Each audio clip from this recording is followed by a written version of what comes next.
There's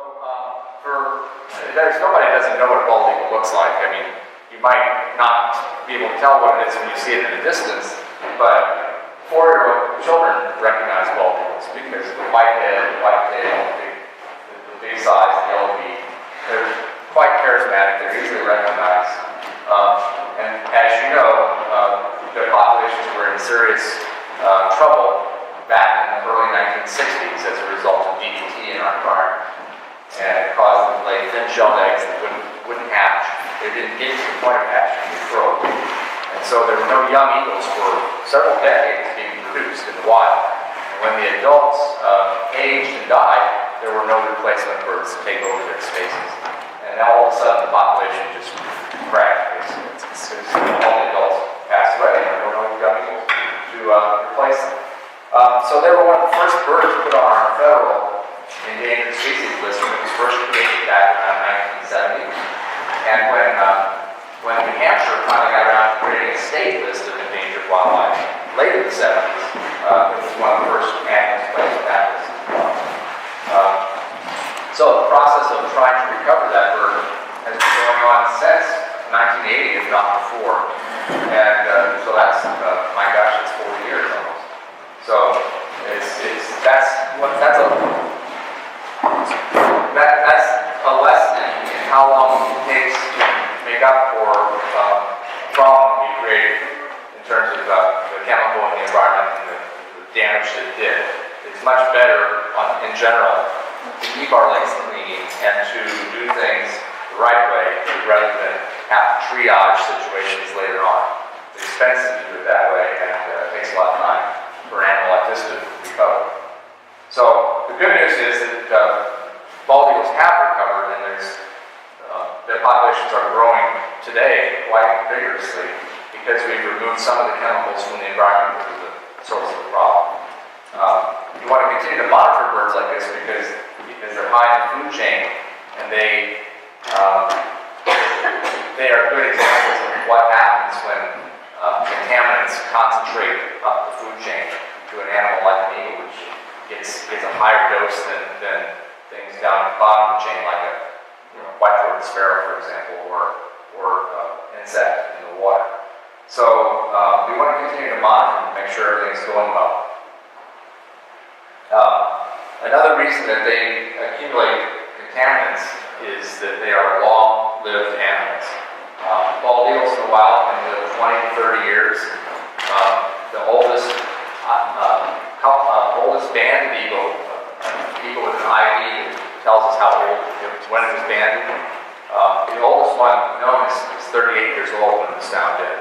So they, in theory, live to be 40 years old. Most will not make it to that point, but certainly a good fraction will make it to 15 to 20 years. And that's a pretty long time for a bird to live. Certainly not the record. Things like penguins can beat that by quite a bit. But they're not here and gone. They're around for years and years. And if you have a place where you see a bald eagle on a regular basis, there's a good chance that you are seeing the same individual year after year for many years, whether you realize it or not. They don't swim around in the water much, but they make their living from the creatures that live close to or in the water. Right? To say that, I mean not just fish, which is what they're usually eat, but also things like muskrats and minks and ducks and other things associated with water environments. So they are a water-based predator. So obviously, like I said, that means ducks and geese and great blue herons and gulls and muskrats. Here's a bald eagle on a muskrat house in a marsh over in the western part of the state. I'm not sure if it's picking up the scraps that an otter drug up on top of the house to eat, or whether it's waiting for the muskrat to come out. It's really not clear from this picture. But it could be either thing. Everybody knows what a bald eagle looks like when it's an adult, with the white head and the white tail and the dark brown, almost black body. But what some people aren't aware of is that they go through different plumages in the first 3 to 4 years of their life. Starting out with basically all brown when they're chicks in nests, and then progressively getting more white on them in different parts of their body until finally it seems to organize itself into a white-headed tail. These two birds are not the same age in this picture. The one on the, this picture's been switched, so it's funny to me. After all you used to watch. The one on the left, which has a little more brown on it than the other one, is a 1-year-old. This is a picture that was taken in April, so about this time of year. So since eagles hatch in April, the bird on the left is a 1-year-old at this stage. Mostly dark beak, a dark eye, and mostly dark brown feathers. The one on the right side is a 2-year-old. And among the things you can tell, it has more yellow at the base of the beak. It has a yellowing eye. The eye is no longer dark. So that means it's an older bird. And in general, they have more white scattered throughout their body than the 1-year-olds do. So that's one way to tell them apart. By age, if you have a chance to really study a picture or a bird that's behaving sitting still for you. The following year, when they're 3 years old, they look more like this. And you can see at this point, they have a partially white head, partially white tail, a beak that is getting yellow or orange, and an eye that's obviously yellow. So that starts to look like an adult bald eagle, but it's still not there. It's probably 2 years away from being even breeding age at this point. So that's a 3-year-old bird. And then in the following year, when they're 4 years old, they look more like this. And sometimes you might not be able to tell that it isn't a completely white head and tail. But this bird has dark tips on the tail feathers, oftentimes smudgy patches on the head. If you were able to study its beak, you'd see it wasn't completely bright orange yellow like you associate with adults.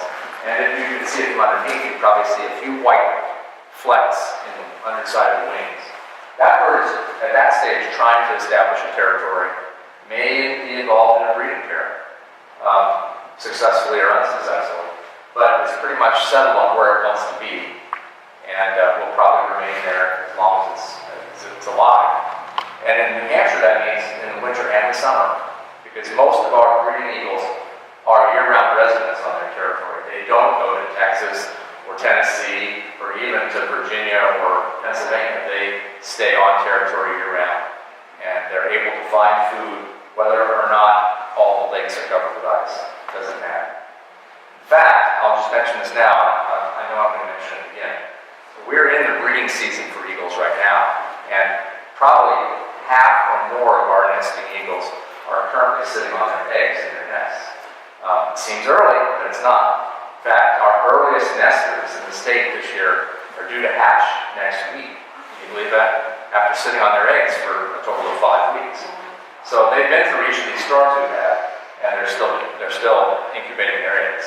So it's really astounding that they get started so early, but there's reasons for that. So I'll just summarize. Immature eagles, for the first 3 years of their lives at least, are all kinds of different plumages. Some things you might not recognize as a bald eagle. And there's a lot of individual variation as to how much white there is on their bodies, combined with the brown. One thing that happens is that people oftentimes will see an eagle at this age, and if its feathers are faded by the sun to some degree, it'll look a little blonde or golden, and oftentimes people will say, I think I saw a golden eagle. It's possible to see a golden eagle, say, but they don't quite look like immature balls if you get a chance to study them. This is a golden eagle okay, I do have slides from Maine. This is in Maine, but half a mile from the New Hampshire border, up by Lake Nebaga, okay, so up in Wilcox County, New Hampshire, or Oxford County, Maine. These birds are significantly different than bald eagles in that they have like a lion's mane of golden feathers on the back of their head, and instead of having yellow skin on their legs are feathered all the way down to where their toes divide, so they have stockings on. Of course, you don't get a view like that very often. The only reason we have this view is because there was a game cam, that took this picture, not a person standing there taking the picture. Aren't they favored to Actually, they're not bigger.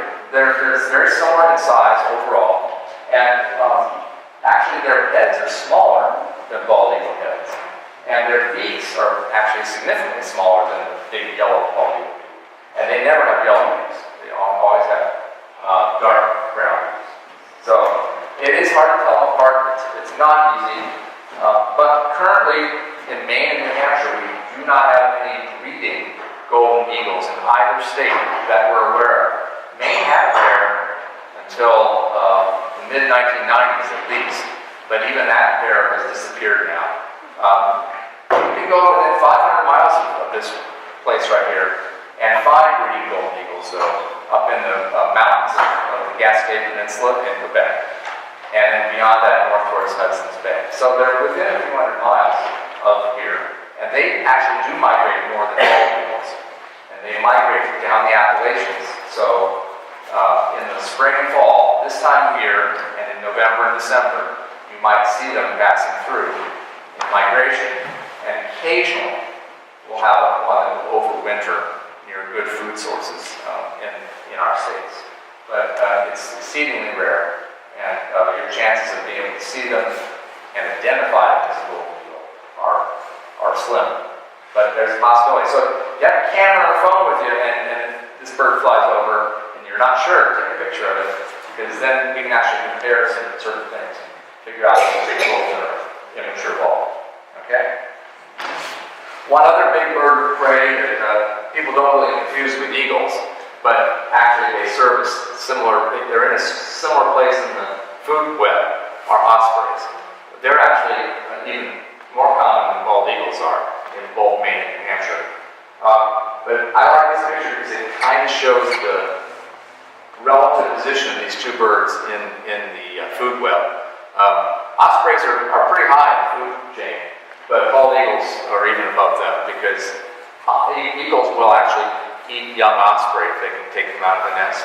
So they're a little higher in the food web than ospreys are. Ospreys are almost exclusively fish eaters. They eat very little else but fish. And eagles are not beyond waiting for an osprey to catch a fish and then chase the osprey and force it to drop the fish or be caught by the eagle. So usually ospreys make the right decision, let go of the fish, live to fish another day. And the eagle stops being interested in the osprey at that point and goes after the fish that's been dropped. So I also points out the fact that bald eagles are not strictly predators on live food. They also will eat dead items, especially in the winter months. A dead deer that's been hit by a vehicle and is off on the side of the road, or a deer that falls through the ice and either freezes or drowns, a seal on an ice floe at the coast. These are all things that eagles will consume in the winter, partially because all the turkey vultures have actually flown away out of the state, leaving that niche open.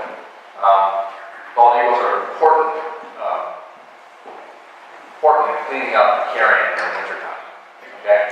And in addition to eating dead things, they'll also steal food from other animals. They'll chase herons to get them to cough up what they've got in their gullet. They'll chase ospreys, get them to drop their food. They are not above stealing food from other animals. In a sense, they're generalists. They go after all kinds of food as it's opportunely available to them. As I mentioned, cleaning out moose carcasses and deer carcasses is a big part of an eagle's methodology in the wintertime to survive. Of course, those are big food bonanzas too, and so they load up as full as they can, and they'll come back to it day after day until it's gone. They're sharing that in with the coyotes who are mostly there at night, and with the chickadees and the gray jays and everything else that's also feeding on this bonanza of frozen meat out there in the woods. So, and bald eagles are actually oftentimes closer than you realize. They're not birds of the wilderness per se. They're right here along our rivers and on our lakes. They'll perch in a favorite tree right above a cabin or a camp. This pair sits near a major intersection down in Hooksett, New Hampshire, on the Merrimack River, right where two roads come together. They're sitting in the same tree every day, and 99% of the people along the way to work just drive right by and don't realize they're there. And, but they're part of our community, essentially. Be that in a relatively rural place like this or downtown Manchester. Speaking of Merrimack River, eagles gather in the winter months at roost sites. A roost site is a place that they can perch for the night. These night roosts are not everywhere in the environment. They have to have certain features like shelter from the prevailing wind, place that's not disturbed for the 15 hours of night that we have in January, some thermal cover, like I said, from the wind, access early and late in the day, easy for a 6-foot wingspan bird to get in and out. So a place like this stretch of the Merrimack River below Manchester happens to the left bank here, the left side. There's 3/4 of a mile that's owned by the Anheuser-Busch Brewery. That is undisturbed, doesn't have houses on it. And right behind the trees there's a railroad track that runs along the river there. It creates this essentially a line.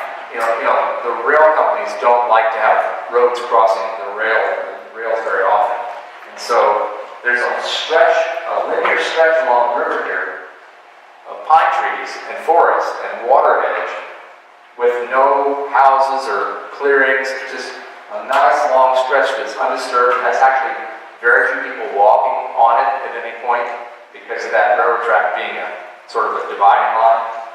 And so this stretch with the big pine trees there is a perfect spot for a winter roost. And this area oftentimes supports 10 or more eagles together in the winter months, going back to the same trees at night, where they can perch together and get shelter. The other thing is in the morning, these birds then will follow the experienced eagles off to where the food is.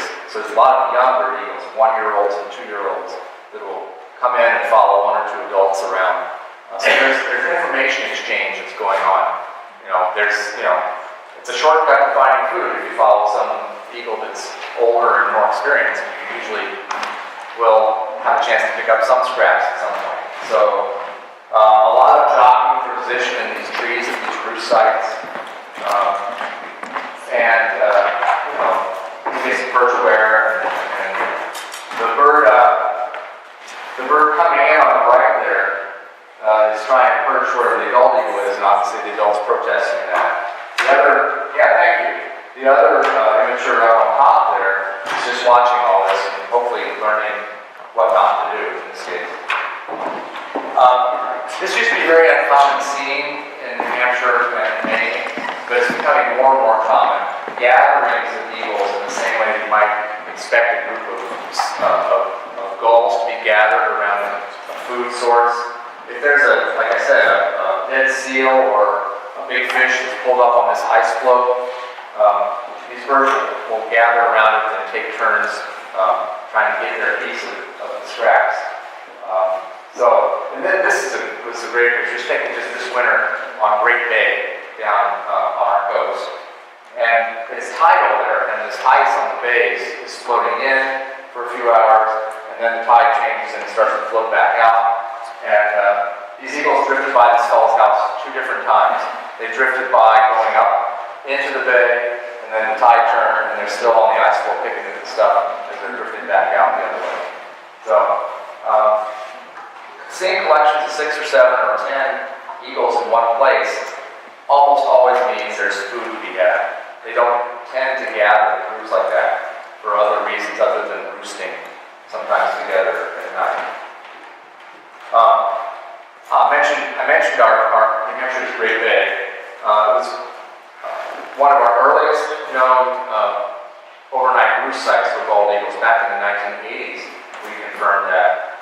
And that led to an area that the state acquired called Wilcox Point. It's now a state wildlife management area.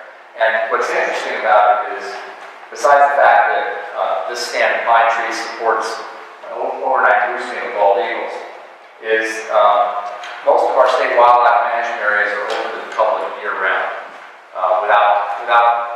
with very few restrictions. But of our 50 or so wildlife management areas in New Hampshire, this particular one is the only one I'm aware of that's closed for a period of more than a month at a time. It's closed for the 4 winter months so that the eagles can roost there at night and not be disturbed by in and out traffic. That was really important. This is one of a handful of known roost sites in the state. It's probably less important now because we have many more eagles and many more of these gathering points. But at the time that was set up, it was one of the few in the state. So like I said, closure between December 1st and April 1st, and that's when these eagles gather in groups in the essentially the non-breeding season. And by the time we get around to spring, they aren't roosting together like that.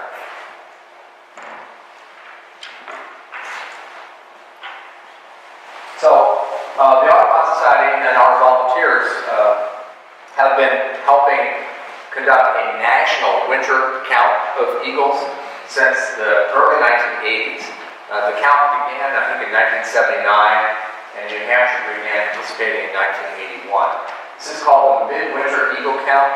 Actually, the Fish and Game Department just did a press release on this about 2 weeks ago, so you may have seen something in your local paper about this year's results. But we organize it. The Audubon Society in New Hampshire organizes this. And what I've got here is the different number of eagles that we've seen going back 38 years now to 1981. The white part of the bar are the adult birds, the whiteheads and tails, and the brown part of the bar is the immature eagles that we've seen. So that proportion has varied over time. And every year is different because we have weather challenges some years. It's a statewide one-day count, essentially. Okay? And oftentimes the conditions at the ocean on the day of the count are different than the conditions in the Connecticut River Valley or up in the northern part of the state. And so it's highly variable how many birds we're going to find.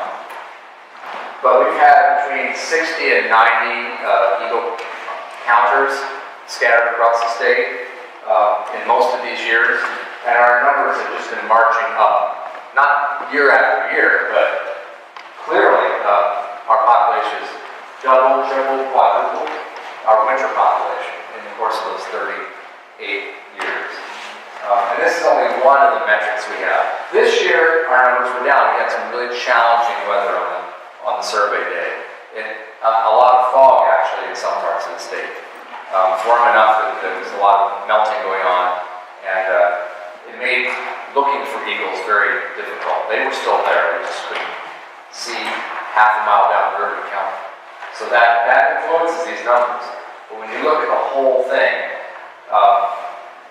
that doesn't say people are better at watching them. It doesn't say that we have more observers, because we've had a very similar number for most of these years. It means the eagle population is growing. And shortly after we do that midwinter count, we're actually into the bald eagle breeding season. You oftentimes will see 2 adult eagles hanging around together. Those are, in most cases, a breeding pair, or a soon-to-be breeding pair. They oftentimes look identical, but the males are smaller than the females. And if you study them carefully enough, you'll usually be able to see that. The feet and legs of the male eagles are smaller, with much, not as chunky. The legs aren't as fat and chunky as the female eagles are.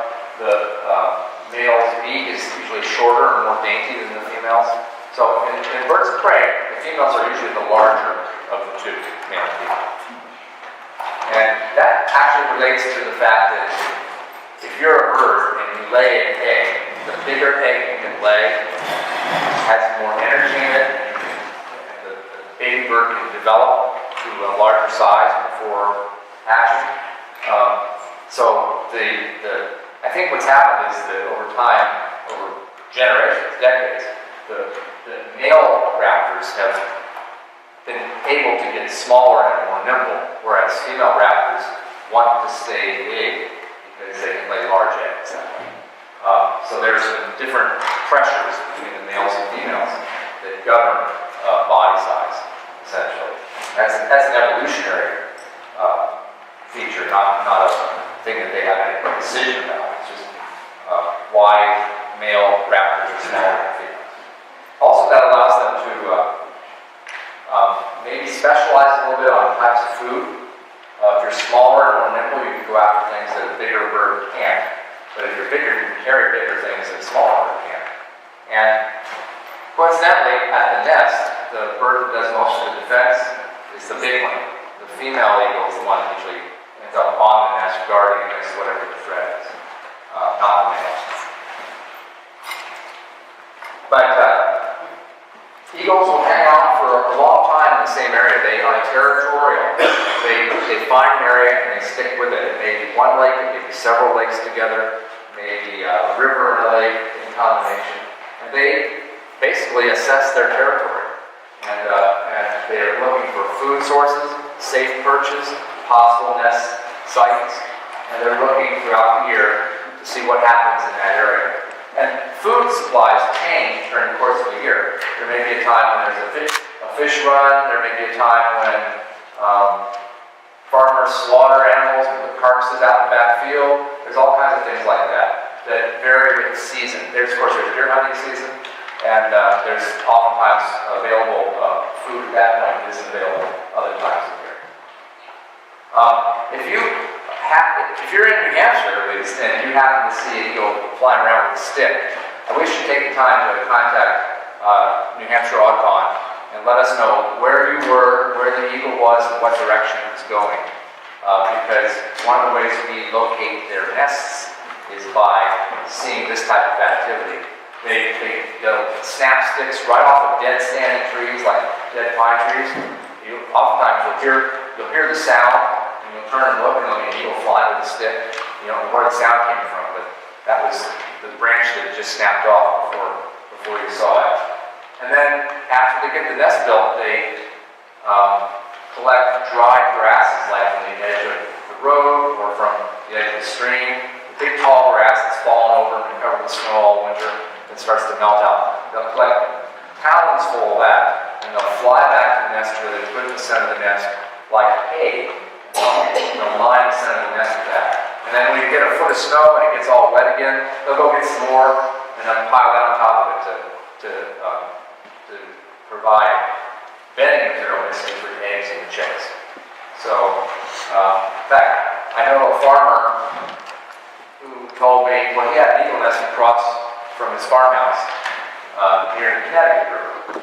And he told me that the adult eagle pair would frequently come down to his farm, his barnyard, and right to the front door of the barn, and hop in, and come out with a straw that got out of the barn, fly right out of the door, and take it back up to their nest. He's pretty proud of that, actually. So bald eagle nests are hard to miss. They're big, 4 or 5 feet deep, 6 feet across, maybe the sticks an inch thick, some of them. And they add to the nest year after year. They're usually in the thinning branches at the top of a pine tree. If you've ever seen an osprey nest, they're like an osprey nest, but bigger. So from the back porch, when you're sitting on the deck having a barbecue, look up, there's an eagle nest above you. And these birds are so close to this house that when the babies poop out of the nest, they hit the house. So that's eagle poop, that's not anything else. So sometimes they're right there above your head. And an eagle's world, 90 feet above the ground, looking up and out, is not the same as our world on the ground in our driveway. They actually, to some degree, can ignore that stuff going on underneath them, as long as it's predictable and they recognize that it's the usual thing that happens all the time. They're looking out across the lake, and looking up in the sky, and looking in the other treetops. And so there are certainly plenty of examples where they're nesting in very close proximity to houses, or highways, or office buildings, etc., etc. Even very active farm areas, like I was mentioning a minute ago. As long as the activity is regular, predictable, they're okay with that. So I'll mention also that this is breeding season for bald eagles. I think I already said that. But these guys actually get started in courtship in January. They're usually mating in February. And in case anybody wants to see what that looks like, it's like this. Isn't that exciting? That'll last maybe 10 or 15 seconds, and they'll mate multiple times, all for the purpose of laying 1, 2, or 3 eggs. And so they'll be laying these eggs by mid-February to early April, depending on when the pair got started. Our earliest pair in New Hampshire this year was incubating their eggs by 18th of February this year. So they have to do that for 5 consecutive weeks, keep the eggs warm, day and night, through whatever weather, snow, rain, hot weather, wind like we had this last week. My gosh, every day so imagine being in an 80-foot pine tree during those gusts of wind we had. Cold too on top of it. And if it snows, they have to keep the eggs from getting covered with snow, because if they were covered with snow, they would chill down and they'd stop developing. So the bird sits on there, even to the point that their back, the snow piles up on their back. And then after several hours, they trade. The males and females trade places. The other bird sits down in place of the one that's leaving. For eagles, it comes down to, can I avoid hypothermia? You know, if you're being buried by snow, you fluff up those feathers, that down, put as much air in there as you possibly can, and hope that relief comes in a few hours, either from the storm abating or from your mate coming back to take your place. So, and sometimes it doesn't work. The snow piles into the nest when the bird gets up, surrounds the eggs, and eagles don't have hands. They can't move it away. So they do what they can with their beak, but that's pretty much all they can do. Why did I put this picture in? It's a challenge for us to monitor these birds when they're nesting this time of year, because some of the water bodies are not places that we are comfortable getting out on to get close to the nest. So my observers use binoculars and telescopes and look from some tremendous distances sometimes with the goal of looking where they know a nest is and seeing if there's a white head in the nest. And that's what that is in this picture. This is on Swan Lake in central New Hampshire, being viewed through a telescope about 3/4 of a mile away. And of course, if there's shimmer, you can't tell what you're looking at. If there's fog, you can't see anything. But for multiple visits, the observer would go there and not see a white head in that nest. And then one trip, you will. And now that should continue for the next 5 weeks. If it doesn't, that means something happened to that nest. And sooner or later, we can actually get closer, usually once the lake is thawed. I'll give you another example. These are real pictures from this last storm at a site. This site is in Lancaster, New Hampshire, up north. My observer, he's figured out that you can't just look from one direction, you got to shift position. So he took this picture of a bald eagle nest piled with snow. Okay, that's an active bald eagle nest. Can you believe that? So he walked around to the right about 50 feet, took another picture. Do you see the eagle? Yeah. It sees you too. Look at that. Look at it, right? So that's that same nest from a different angle. And whitehead in a nest piled with snow is the perfect camouflage. So that eagle can sit there and be pretty confident. Nobody really knows he's there, except for the people monitors, I guess. That's astounding to me. And that snow's going to melt off in a few days, hopefully, and then it'll be more obvious that the birds there. But this shows you what they go through. Here's another nest. This is closer. This isn't kind of Ospey. This isn't that far away. And that's quite a pile of sticks.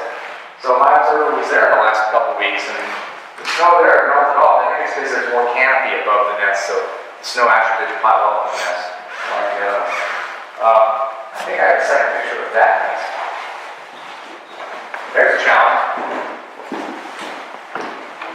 See it? I don't think everybody does.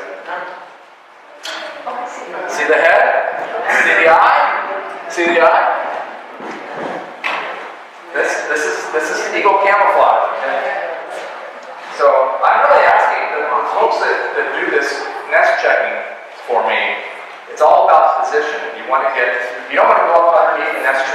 up and see if there's an eagle in it. The only time you see it is if it's flying away from it.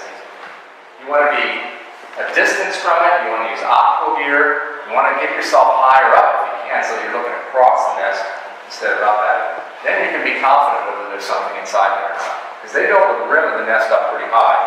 And then so there's a bowl in the center. And they're laying down as flat as they can to keep those eggs warm. And if they sense trouble, they lay even flatter. So it's a good thing to have a yellow beak, is all I can say, otherwise. And look, I've checked some of these where I see something, I'm not sure what it is, I have to wait for it to move. You know, to turn its head the other way, just be sure it's actually an eagle. Same nest at a different time, much easier to see. So anyway, I just want to get that out there. So eagles hatch after 5 weeks of incubation. They take then 11 or 12 weeks from the time they hatch until they can first fly.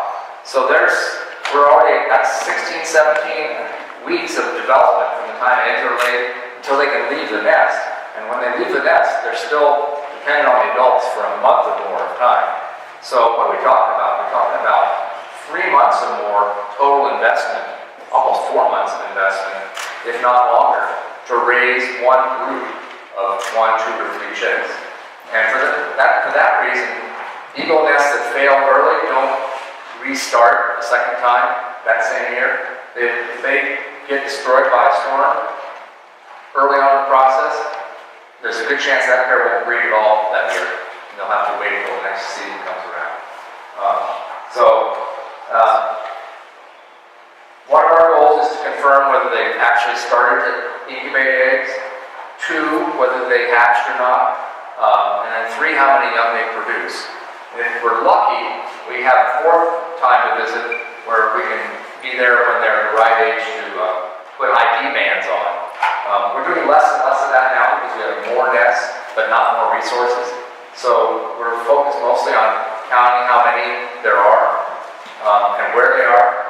But birds that we banned 15 or more years ago are still out there in the population. And we're focused also on trying to confirm how long an individual that we know about stays on territory. Trying to figure out, this bird's been here 20 years, 25 years. We're getting to that point with some of our earliest eagles now. As I mentioned before, try to confirm that there are young, and then they develop pretty rapidly. These guys are probably 5 weeks old, the ones in this nest. Now, in this picture, they're about 9 weeks old. They've got their feathers, they've lost their down, they're starting to exercise their wings. And by the time they're 10 or so weeks old, they're really doing a lot of conditioning, a lot of flapping. Something we call helicoptering, where they flap and flap and flap and actually lift off the ground, and then they stop flapping and drop back down into the nest. And some eagles' first flights are the result of this activity, where they're flapping and flapping and focused on, oh look, I'm off the ground, I'm lifting up off the nest, and a wind gust comes along while they're doing that, and then they stop flapping, and when they come back down, there's no nest underneath because the wind is pushing them off to one side, and that's how a lot of them take their first flights. It's not always intentional. Fortunately, they have baby eagles, young eagles, juveniles have the longest wing feathers. Each feather is longer at that stage than all the replacement feathers they'll have in future years. Their initial first feathers that they get are the longest measurement of that same feather any time in their life. They replace them every year or two, but they'll never have a replacement feather that's as long as that initial one. And the point of that is the biggest possible wing area gives you more buoyancy as you're poorly flying the first few times. It's hard to control those wings, but you've got more to catch air with, and that's the reason that those feathers are so large. That's a trivia thing. We can do a trivia again. Except I just gave it away. One of the other things that our organization does with blessing the fishing department is in some cases try to establish buffer zones around some of these nests. Now that sounds easy, but it's not. Usually if you come up buffer zones on the water with lines on the water, which have to deal with weather issues and boats and Anchorage and all kinds of things like that. Everyone wants to take their grandkids to see a bald eagle nest if it's on their lake. And I can understand that. But crowds of people like this is not necessarily conducive to successful eagle nests. So we, in certain cases, will put floats out around the nest, give well-meaning people an idea of where too close is, so that you can give the birds the buffer they need. So I mean, this would be an example. This is on a lake in southwestern New Hampshire called Muskrat Lake, where floats are placed around the nest tree. I would prefer if the birds decided to nest inland from the shore, where a group of boats would collect underneath the nest. But we can't convince the eagles to do that. They like the shoreline. Like I said, we're also documenting how many young are produced. We don't see a lot of nests with 3 chicks. At this age, there's actually a number of nests will have 3 chicks. But the question is, will those 3 chicks make it to fledgling? That's when they leave the nest. If there's any kind of food shortage, usually one of those birds will disappear. Maybe because it's not getting enough food, or maybe because it's feeling that it's sick. It is not impossible that a young eagle chick could be eaten by its bigger siblings if they are desperately hungry. That sounds cruel. It is cruel, but the eagles are trying to survive and produce young. And 3 weak young is not as good as 2 strong young in the course of the eagle life. So you'll see size differences between these chicks sometimes. The earliest hatch gets the most food. As long as there's plenty of food, they all get food. But the last hatch oftentimes is at a disadvantage. We also work with partners in Vermont and other states nearby and the Hampshire Fish and Game to put what we call predatory guards on these nests, try to minimize the number of tree-climbing mammals like fisher, raccoon, and even bear that can climb up into a nest and eat young eagles. This is me putting a predator guard on a big cottonwood tree. Try to see, if you're a climbing animal, how do you get around that metal guard? It's sheet metal. We camouflage them when they're in places that are really visible to people, because if you put a sheet metal wrap around a tree and the sun hits it, it's like this giant bright beacon. But when you wrap up a tree like this in the woods and paint it brown, it's kind of hard to see. So I'm actually proud of that. Which one is it? Which tree is it? So they don't make paint though in pine tree brown. You have to use different colors to do that. And we also work with tree climbers and research groups like Biodiversity Research Institute in Maine, who has some expertise in this area to get to these eagle nests to ban the chicks. I'll tell you a little about that real quick, if you have time. Okay. First, I get somebody else to climb the tree. Okay. That's good. And look, this is a 6-week-old eagle chick that greets the climber when they get there. Put the young eagles in a duffel bag, using a climbing rope, lower the duffel bag to the ground where all of us are safe to work on the bird because we're not all hanging from tree branches and creating a big disturbance up in the tree. So that individual stays up there and oftentimes just sits in the nest and waits for this process to play out. The young eagles are brought down to the ground. They're examined. We take standard measurements, trying to determine which one's bigger. How many pounds does this one weigh versus the other one? We'll then put ID bands on after we do the measurements. Chris, where are Mom and Dad while you're I'll tell you in a second. Bald eagles rarely will land in the same tree as if there's somebody in the nest or next to the nest. Occasionally that happens, but usually they fly around half a mile in the air. They'll soar around above and they'll make this sad little eagle call. It's not impressive. If you see movies that show eagles fly around, oftentimes they'll pipe in some other raptor sound to go with it, like or something like that. That's not an eagle call. Okay, that's something else. eagles have this little sort of chuckly laugh, you know. It's not very impressive in terms of causing you to cower in a corner or anything like that. Anyway, so the biologist and the tree will stay there for the whole process, and usually just watches the eagles fly around. They're not going to abandon this site because they've got weeks invested in these babies. And so, and think about it in the end, what happens is, let me go back, what happens is ultimately, to the eagles, they successfully repulse the predator because when they finally land back on their nest after we've left, the same number of young are still in the nest, and they're still there. And so, you know, whatever that threat was, it didn't get the babies, you know. So when you ban them, yeah. how do you gauge as far as their growth in their legs? Oh, that's a good question. You know, I take it for granted now that everybody knows this, but it's not true that everybody knows it. By the time they're 6 or 7 weeks old, they're not fully developed feather-wise, but their body is about adult size. And their feet are totally adult size. Adolescent eagles' feet are big. You know any other adolescents with big feet? like a granddaughter or grandson? They grow, their feet are one of the first things to reach adult size. And so we can put these bands on loosely at that point. They don't change, the bands don't change in size.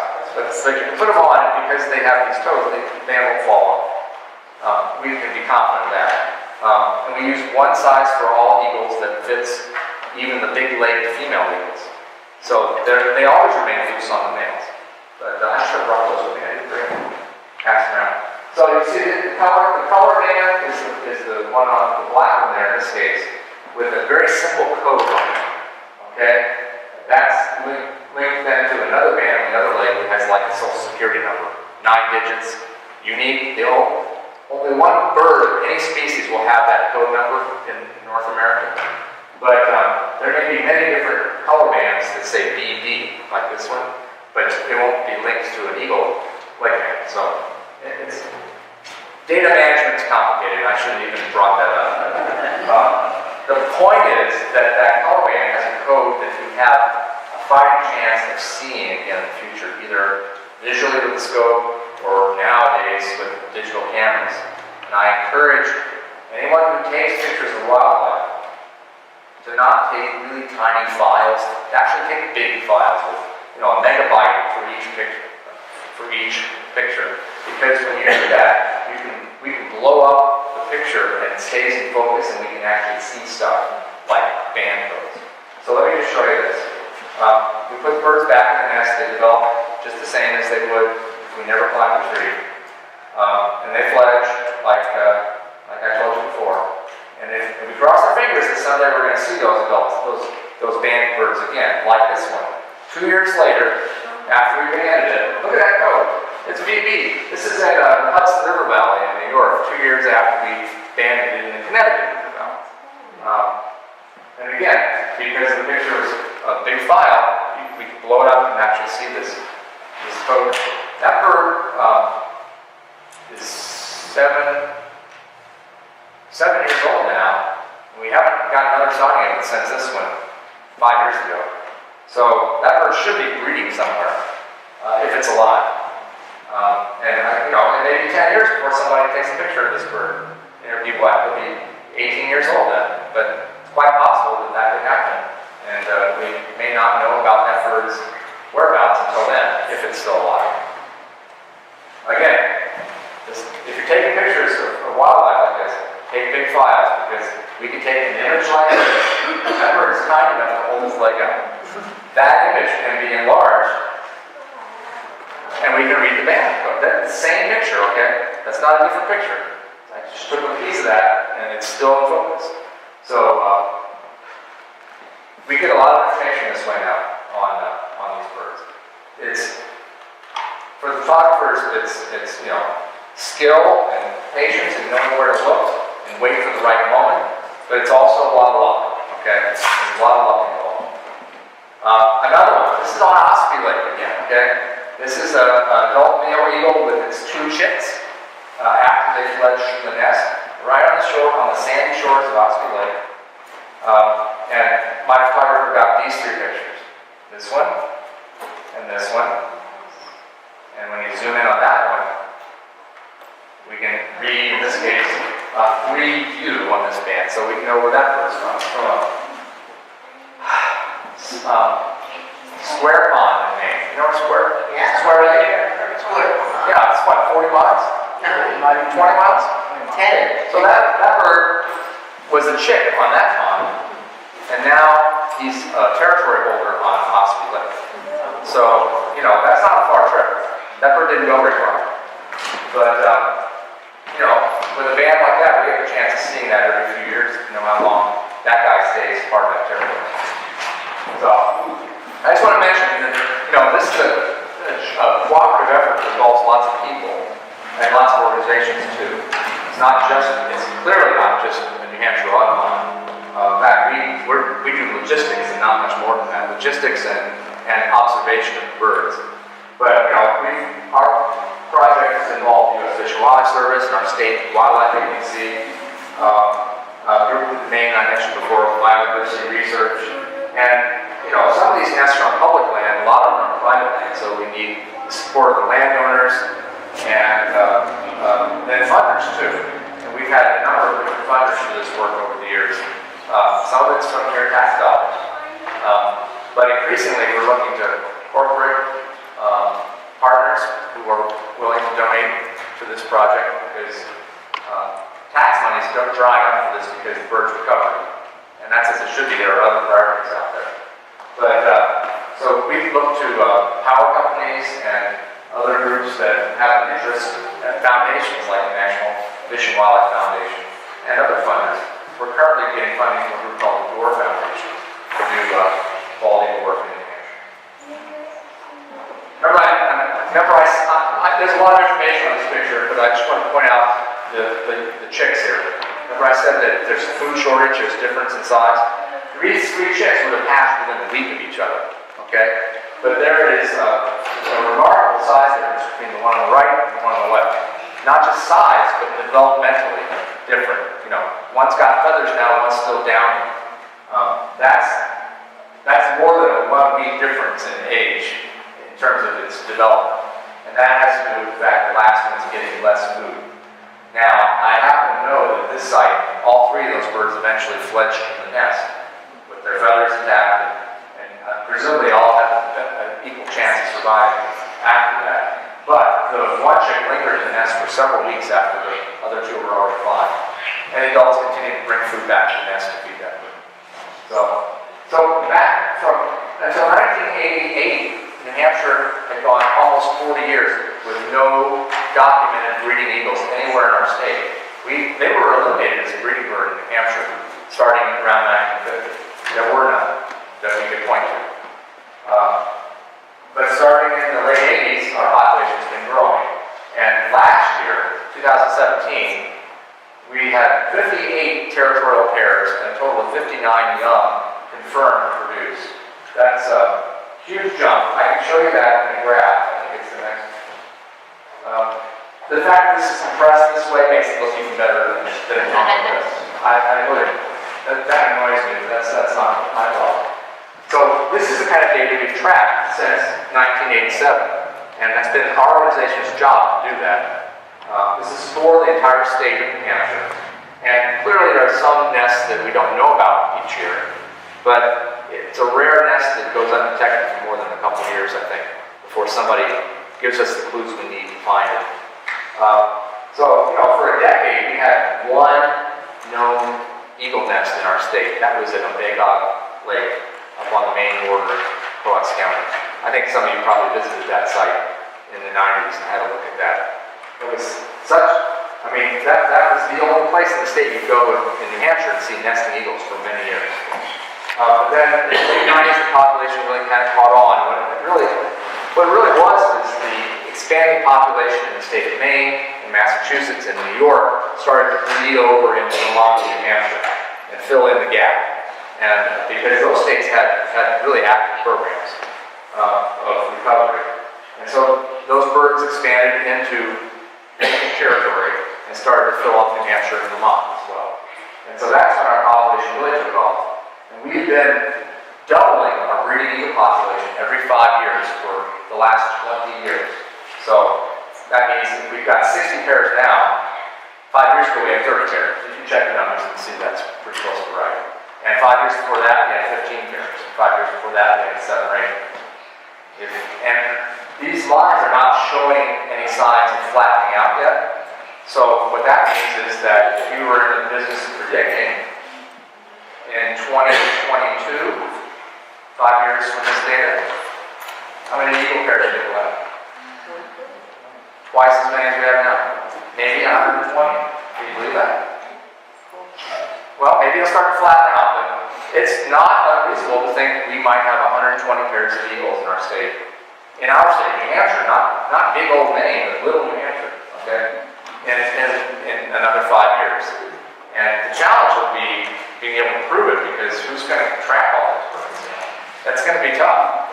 And at some point, that population, it's not going to just shoot to the moon, it's going to flatten out, because eagles are going to start to fill in the smaller lakes and start to rub elbows with each other and start to fight with each other and disturb each other's nesting attempts.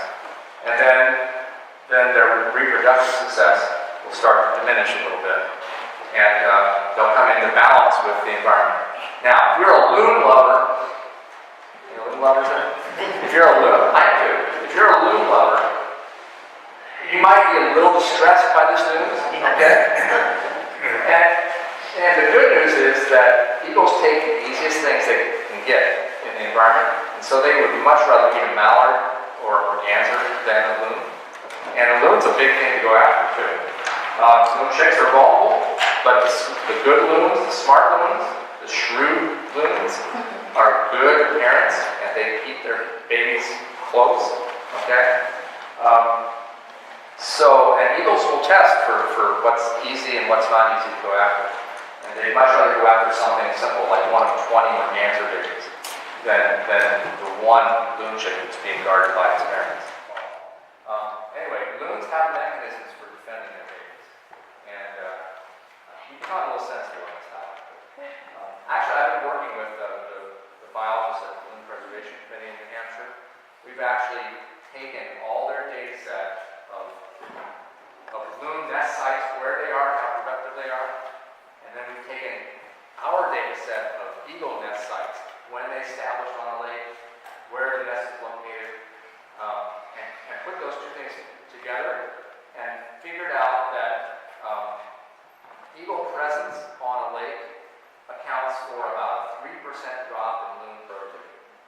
3%. It's not one of the biggest factors in loon reproduction success, but it's a factor.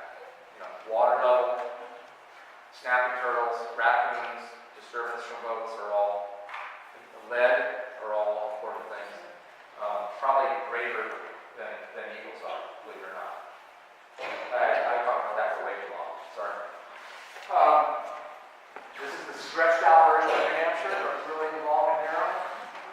There's where our eagle nests are in the state. Okay? Now, this is not detailed enough for you to go out and find eagle nests tomorrow, but it does give you an idea how they're arrayed throughout the state. The blue circles are nests that are not in New Hampshire. For example, on the Vermont side of the Connecticut River, or up on Bay Harbor, there's 2 in Maine and 2 in New Hampshire. The Lakes region is what astounds me. In 2006, we had 1 eagle pair nesting in the Lakes region. Look at Winnipesaukee and the surrounding lakes now. I count this as the Lakes region. Is this the Lakes region? Okay. Look at the central part of the state, how many eagle nests we have now. That's amazing to me. Look at that. And there's that one big empty spot. You see that?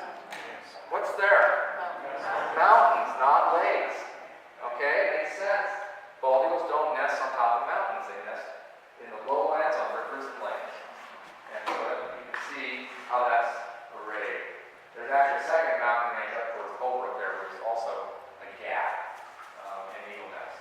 I know it takes a long time, but I'm almost done. Okay, go ahead. So we've taken bald eagles off our state list now because we've gotten to nearly 60 pairs, and the trends they're going to become more numerous in the next 5 years. And so right now we're trying to work with the Fish and Game Department to come up with a monitoring strategy going forward that doesn't involve checking every nest, that gives us an index to how we're doing. And as someone who's tracked eagles for almost 30 years now, I have trouble with that because it means we're going to stop knowing about the story of each of these nests, year after year after year, unless some local chronicler wants to follow their eagle nest for the next 30 years. That would be great too. But if that information is not going to all be in one place anymore, and it's going to become sort of spotty, Well, I don't know, they used to nest on this lake, but we haven't seen them lately, and nobody knows what happened to them. Does that mean they're not there anymore, or just nobody's keeping track? So that part of it makes me sad in a way, but the point is we got the population back. 30 years ago, we didn't have nesting eagles. And now it's gotten to the point, it's not just loons that are upset with eagles. We last year had 2 different osprey platforms in New Hampshire that were taken over and used by bald eagles instead. Okay? The ospreys were not happy about that. When they came back in April, they were pissed. But it didn't matter. The eagles had the nest. This one's in Great Bay, and this one's way down by the Nanock region in Jaffrey. These are both sites where our organization worked with power companies to establish a platform on a power line to keep the nest away from the wires. And now, in both those cases, those were eagle nests. So, now I'm really conflicted because I work with ospreys too.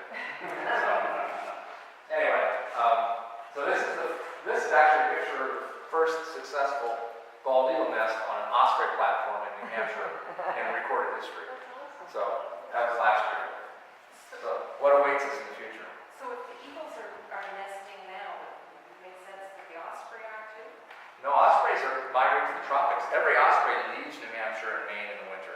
It goes past Cuba down to South America. Okay? And they're on their way back right now. So they'll nest. What is this? The 21st?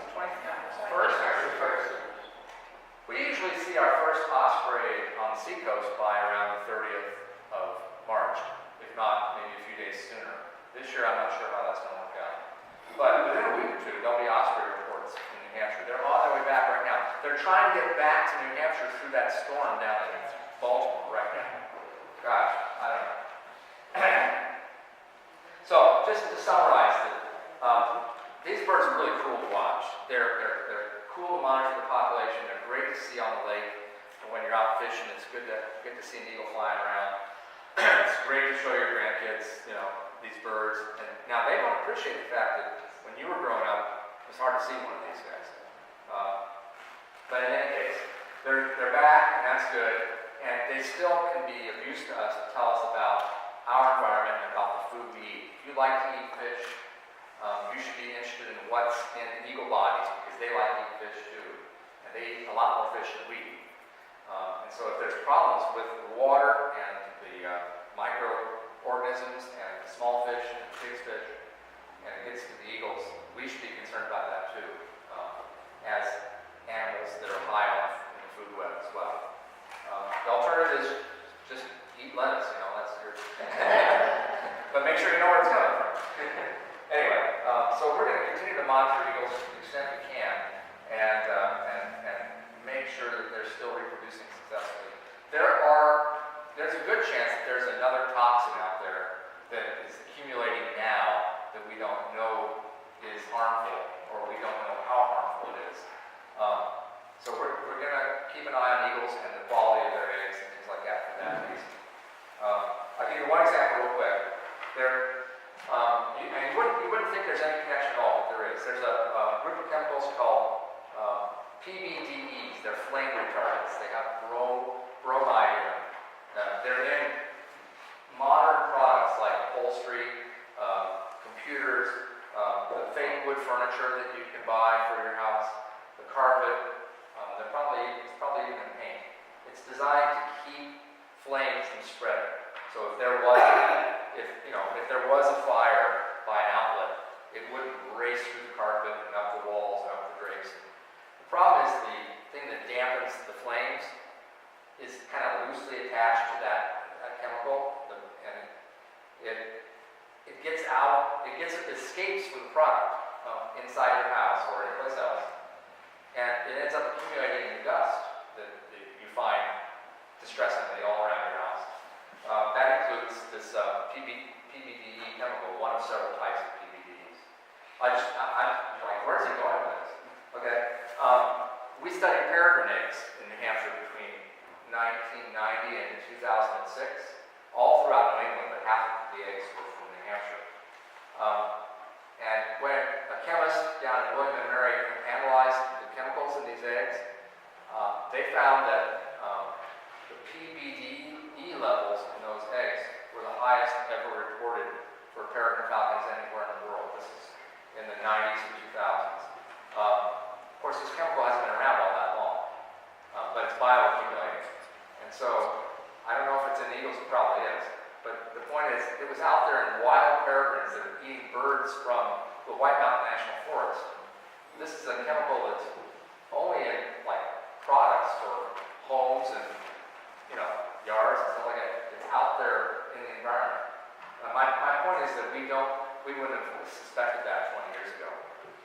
But there could be another future chemical that does the same thing, and may end up bioaccumulating to the point that it causes problems for this animal and other animals, including us.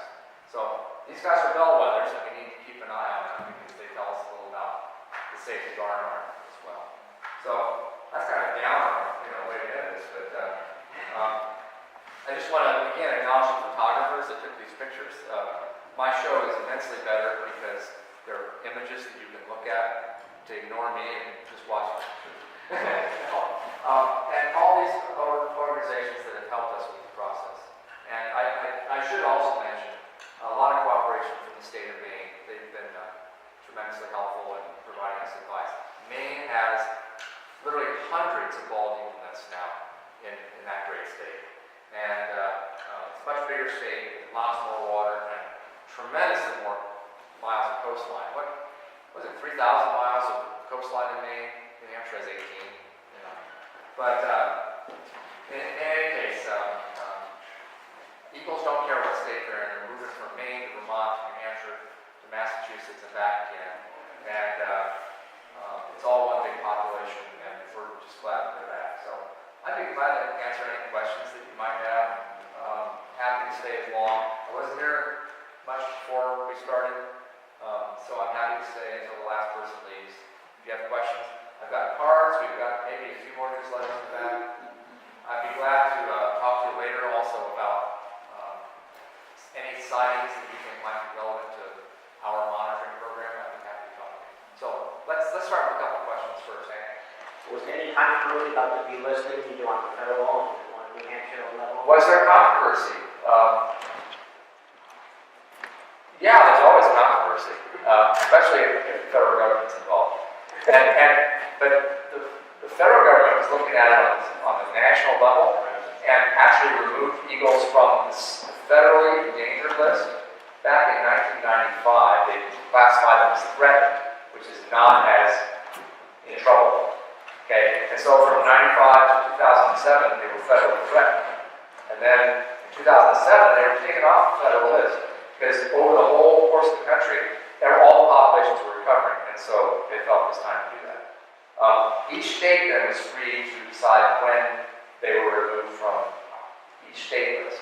So Maine moved a lot faster than New Hampshire did because their progress towards recovery was faster. They actually retained some eagles even in the bad years, whereas New Hampshire, they were all gone, at least as nested. So those questions are multiplying. In the center of the room, they're multiplying. Can I come back to you guys in just a second? Yeah. How long can they remain cold and still be viable? How long can it be cold and still be viable? That's a good question. I don't know the precise answer to that. Eggs can be chilled and still make it, but there's a point at which that doesn't work. I don't have a number to give you on that.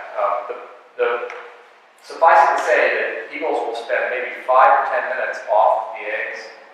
They're keeping these eggs at body temperature for hours at a time. They get off the eggs and they start to cool down, but they don't cool down a whole lot. they were to get surrounded by snow and ice, that would be a different story entirely.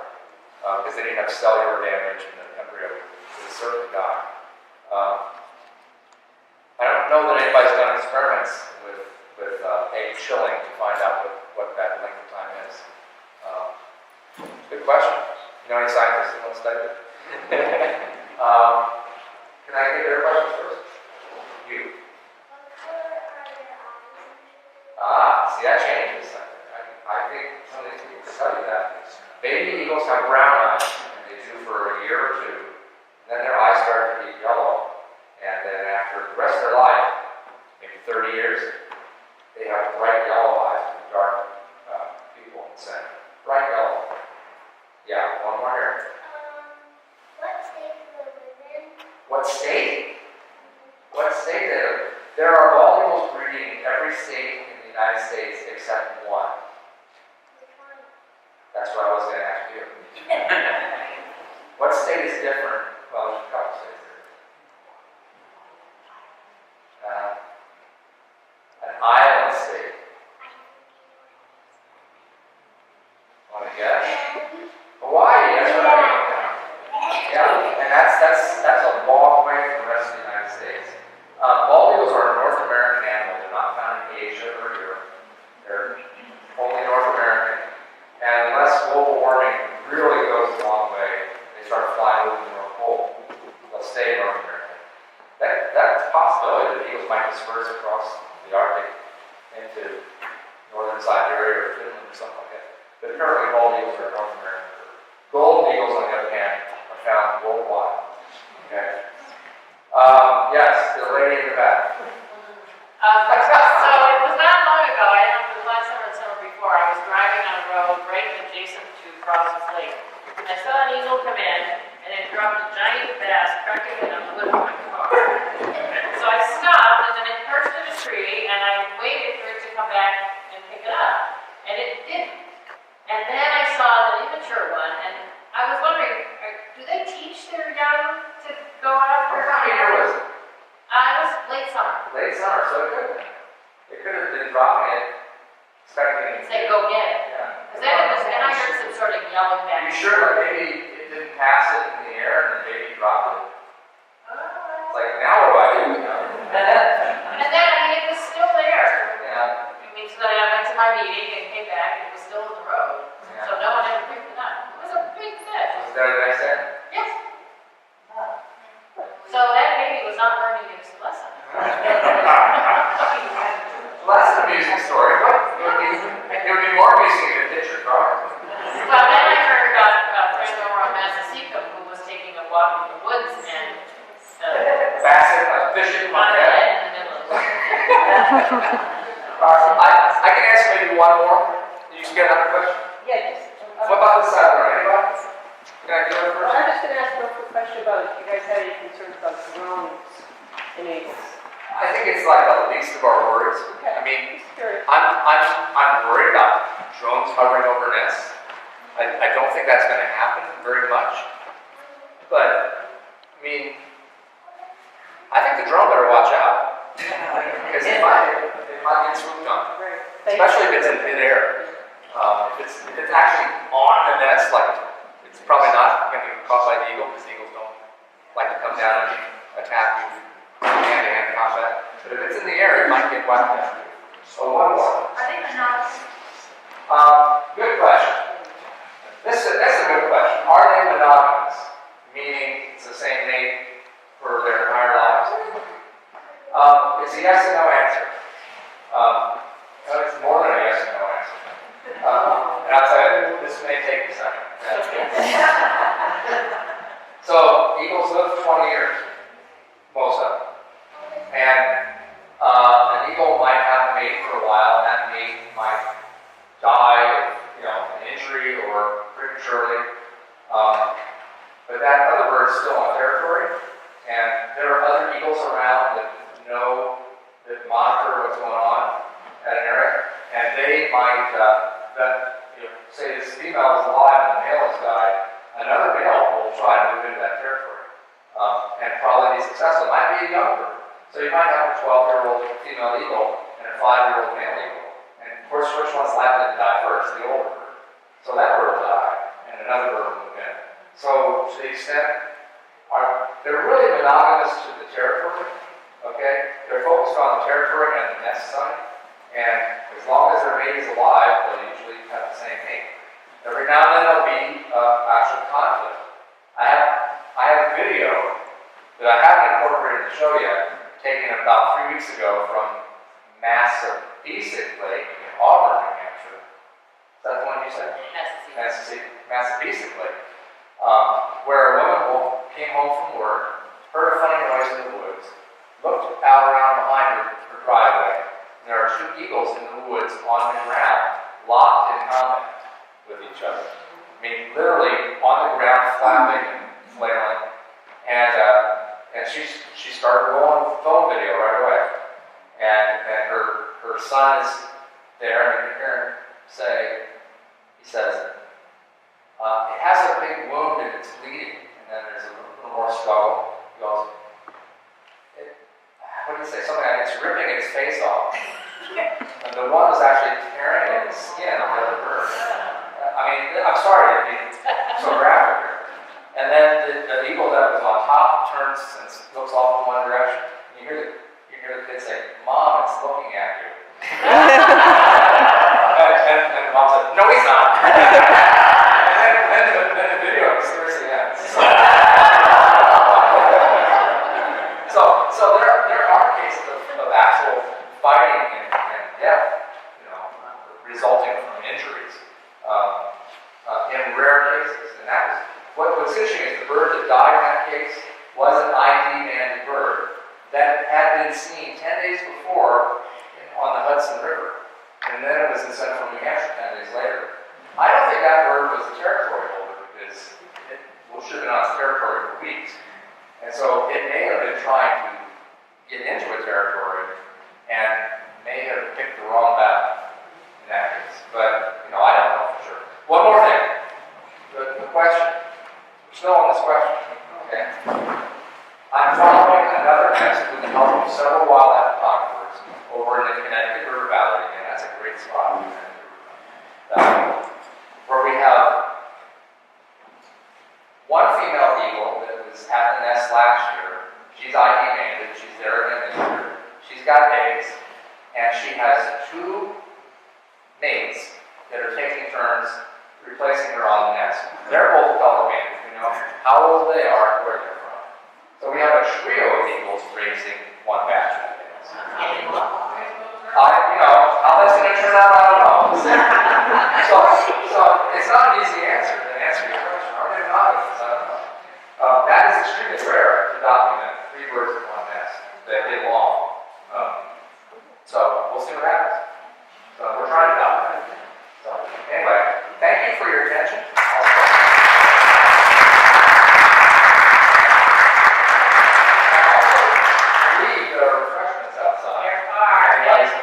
I just also wanted to mention that many of you probably know this, but Chris and his partner in crime, Dave Anderson from the Society for the Protection of the Hampshire Forest, do Something Wild on NPR. What's that air? It's on New Hampshire Public Radio. Yeah, New Hampshire Public Radio. It's Friday morning around 8:50, Yeah. and then it gets repeated Friday afternoon around 4:50. And you can also podcast it, and it's fascinating. Every week they delve into some new topic. If you've got 5 minutes to learn something about nature while you're driving to work, then that's not bad. It's wonderful, and they're actually very fun. And it's more fun when you flesh by